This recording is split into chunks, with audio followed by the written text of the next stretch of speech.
Assalamu alaikum. Hi everyone. Today's video is going to be a bit different. I'm talking about, as you can see, I'm getting a COVID test, me and my son, and I just want to talk about everybody says have this, drink this, have steam, have lots of hot drinks and all that, which is fine. It does help. I must say it does help. It doesn't get rid of it, but it does help. The steam helps with the breathing and helps to relax. I want to talk about the mental impact that this virus is having upon people.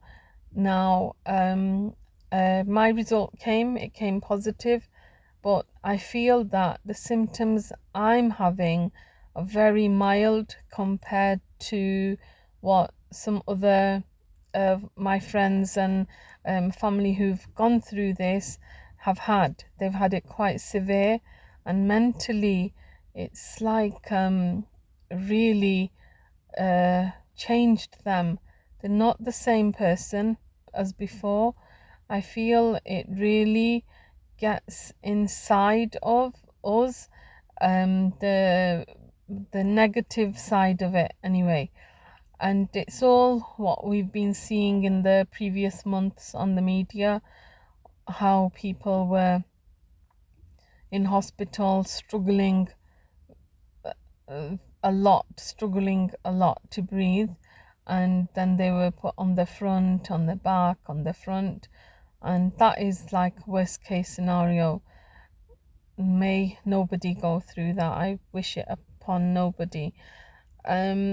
So because we've had all them images in our head, and now that for example, it's my turn, I'm going through this, I am having slight shortness of breath, and I must say there is a fine line between panicking and staying calm.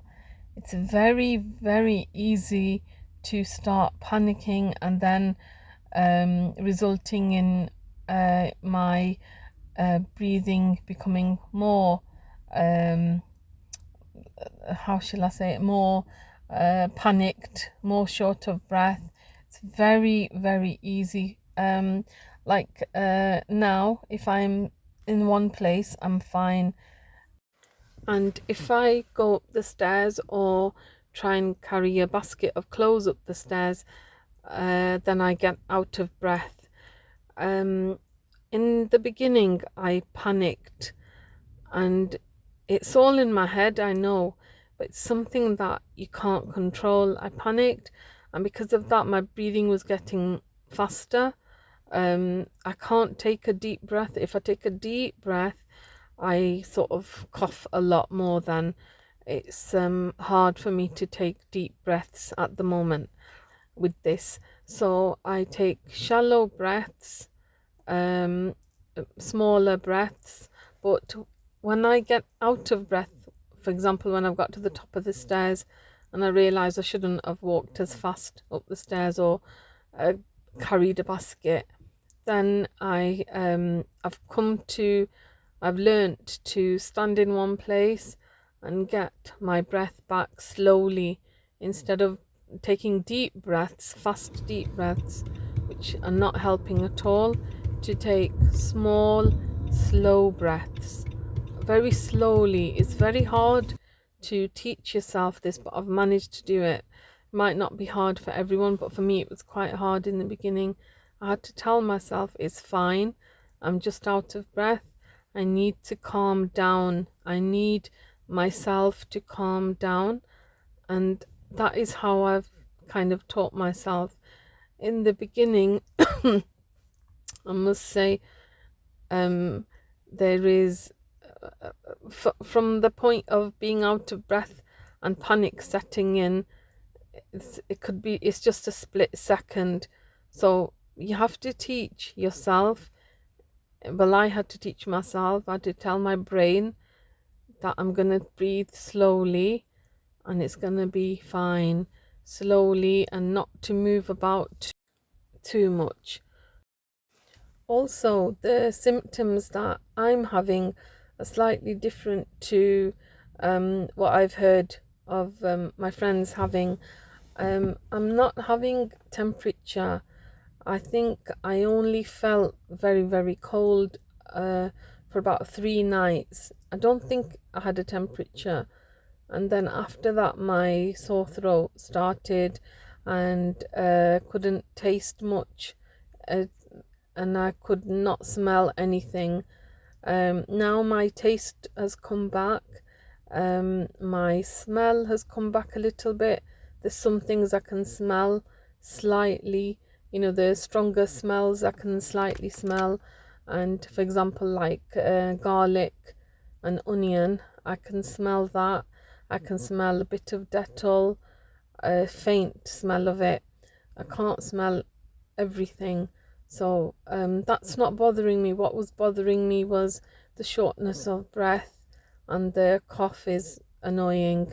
So hopefully this will go as well soon. Hope, inshallah. I'm just taking it as it comes now, trying to disinfect everything that we touch, handles, light switches, surfaces, the control, the phones, just trying to keep on top of disinfecting these things, and trying to keep the children, keep reminding them to wash their hands, keeping them clean. It's impossible to live in the same house as the children and keep them away from each other and myself. It's just impossible. So what I can only do is keep washing their bed sheets and their clothes, and I keep asking them to keep washing their hands and face, and keep brushing their teeth. I don't know why I say that, but I keep telling them to brush the teeth as well. And I'm just trying to stay on top of things like that. I hope it goes away. The other thing is that any shopping coming in, I'm trying to wipe it down before putting it away in the fridge and in the cupboards. And that's it. That's all we can do. We can just go through this slowly together and just keep mindful of each other. I hope, inshallah, it goes away soon. But I've got a bad feeling that it's come to stay for a lot longer than we hope for. During this time, I think it's very important that we keep in touch with our nearest and dearest ones. We must ring them, see how they are. Don't ring them and dictate, oh, eat this, have that, drink this. That we keep hearing this all the time. Just talk about other things with each other. I really appreciate the support I've been getting from everyone that's been ringing me, all my relatives, whoever's heard has been calling me, and my friends keep ringing me. I really appreciate it. It's really helped me to see a different side to all this going on. If I didn't have this support system around me, where people are calling me and there's people around me at home, I'd be, I think, mentally in a totally different place, and it'd be very, very hard for me to come out of that. Therefore, I feel isolation is a big part of this virus. I think people may not have many symptoms, they may not be necessarily experiencing all the difficulties, but if they are isolated too much, of course they need to isolate themselves so not to spread the virus, but isolating themselves physically is one thing, and mentally and socially is different. If somebody doesn't have a social life, or nobody is ringing them and asking how they are and how they're feeling, just general chit chat, that isolation can kill them as well. I think that can, if not kill them, it can have a big impact on their mental state. And then going through all these symptoms and then having no social interaction or anyone to share their experience with. And it can be a very deep and dark and lonely place. When I was having these virus related symptoms last week, I had people around me, I had family, children around me, yet I was feeling quite lonely. I didn't want to do anything. I didn't want to get out of bed, didn't want to change my clothes. The last thing I wanted to do was look after the children. But I'm glad I had them. It was forcing me to get out and cook for them. It was forcing me to change their clothes, to wash them. It was forcing me to do all these things, even though I didn't want to do anything.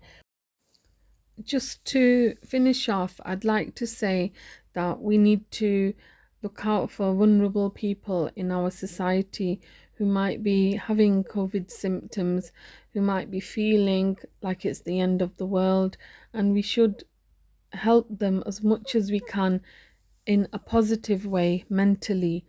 They might not need money and shopping doing, but they will really appreciate some good words, some light chit chat, just to know that there's somebody there, just to know that there's someone there that they can share their experience with and offload.